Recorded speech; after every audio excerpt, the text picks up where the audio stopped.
That discussion that afternoon with Dr. Matthew Holden had such an impact on my life that it shaped much of what I've done during the last 37 years. It transformed my thinking about career and energized me to think in terms of business ownership, entrepreneurship, as a means to provide a better life for my family and me. So I knew that I wanted to own my own business someday, but deciding which kind of business was an entirely different issue. I learned early on in my professional life that I needed to be open-minded and flexible when starting out. You may think you know exactly what kind of business you want to work in right now. You may be absolutely right, but don't close your mind off to other options. If something catches and holds your attention, don't be afraid to pursue it, even if it doesn't fit into your original plan. When I graduated from college, I took an entry-level corporate position with a large global packaging company. At the time, I probably couldn't have told you that packaging was my passion. I just knew that I wanted to work in consumer products, and this company seemed like a good start. So I took a staff position as a corporate planner at Rexam Corporation. While working at Rexam as a corporate planner, I became fascinated with the actual process of designing and producing paperboard packaging. I was intrigued that we could take a packaging idea, a simple concept, and transform that concept into a real, live, attractive, eye-catching, distinctive package that sat on a store shelf. This fascination for packaging was so strong for me that led me to another important lesson I've learned about entrepreneurship. Don't be afraid to get your hands dirty. In fact, count it as part of the price you have to pay for having a successful business. It is impossible to build a business and then to build a company and lead a company if you fail to master the fundamentals of a particular business. A great deal of my success is tied directly to my complete and thorough understanding of how my industry works and how my company must perform if we are to be successful in that industry. I have to understand clearly what my company's strengths and weaknesses are. I have to clearly understand what my competitors' strengths and weaknesses are. I have to understand how I can beat them in the marketplace to be successful. A significant event occurred in my life in 1975, after just 2 years as a corporate planner with Rexam. I decided to take a step down from the corporate planning staff position and move into the actual operations side of the business.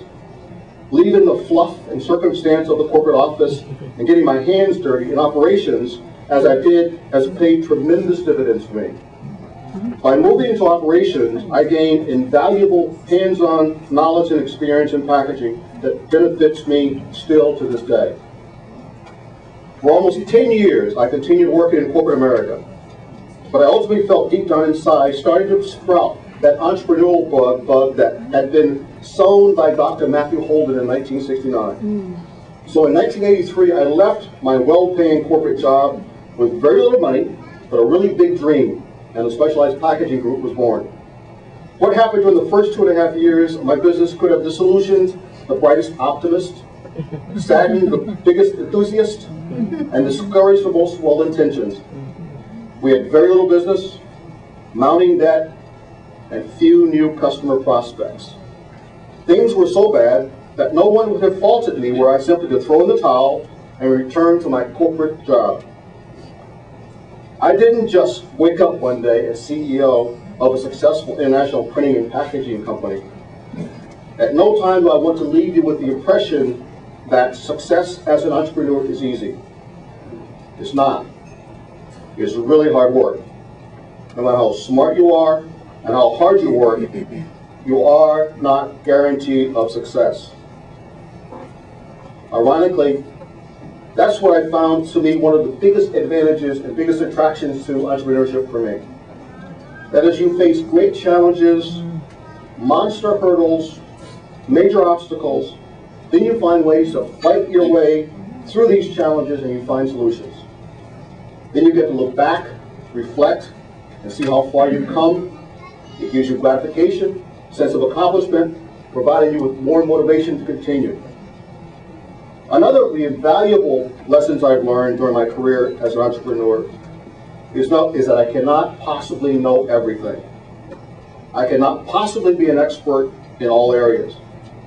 Likewise, I cannot do everything myself. It takes tenacity and drive to build a business as an entrepreneur, but it also takes help. Part of my success has come from admitting what I don't know, and then seeking out those who do know. Do not be afraid to reach out for advice and help when you need it.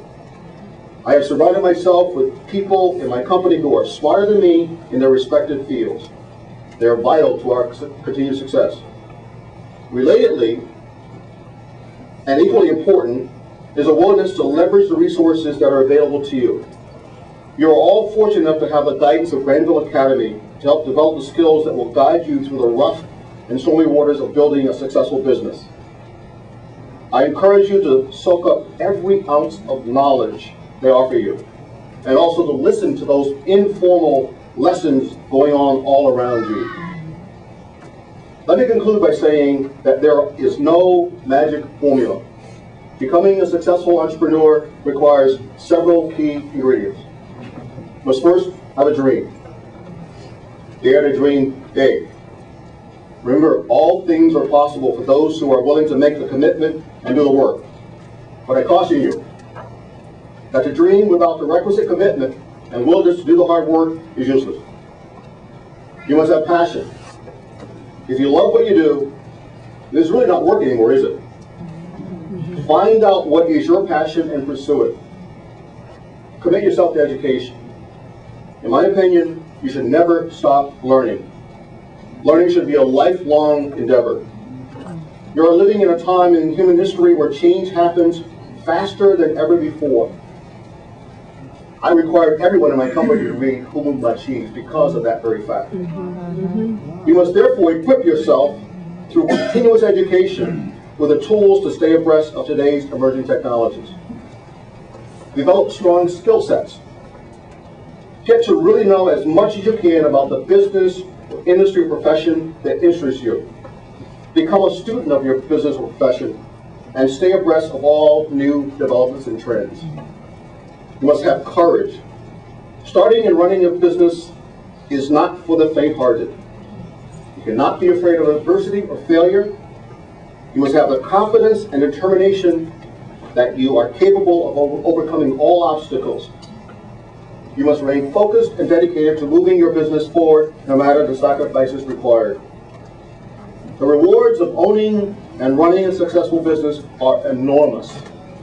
Not only does it provide you with the financial resources to transform your life and that of your family, it also enables you to have a significant impact on your community.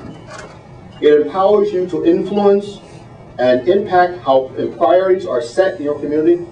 It truly enables you to make a difference in the lives of those you care about. If you commit yourself to these principles, you too can be successful. You too can be standing here sharing your ideas and experiences with the next generation of leaders. Granville Academy has been here to help you gain these entrepreneurial skills. The responsibility now rests with you. Go out from this place with a commitment to further your education, to acquire the needed skill sets, to gain the necessary experience, and to develop the discipline and passion to start and run your own successful businesses. I am a living example of what is possible. Surely, with the resources and support available to you, your success is within the grasp of each of you. I thank you very much, and I wish you all the very best.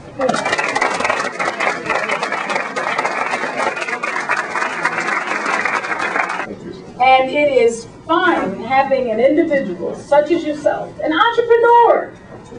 I mean, you know how many entrepreneurs we have out here? I was watching the adults.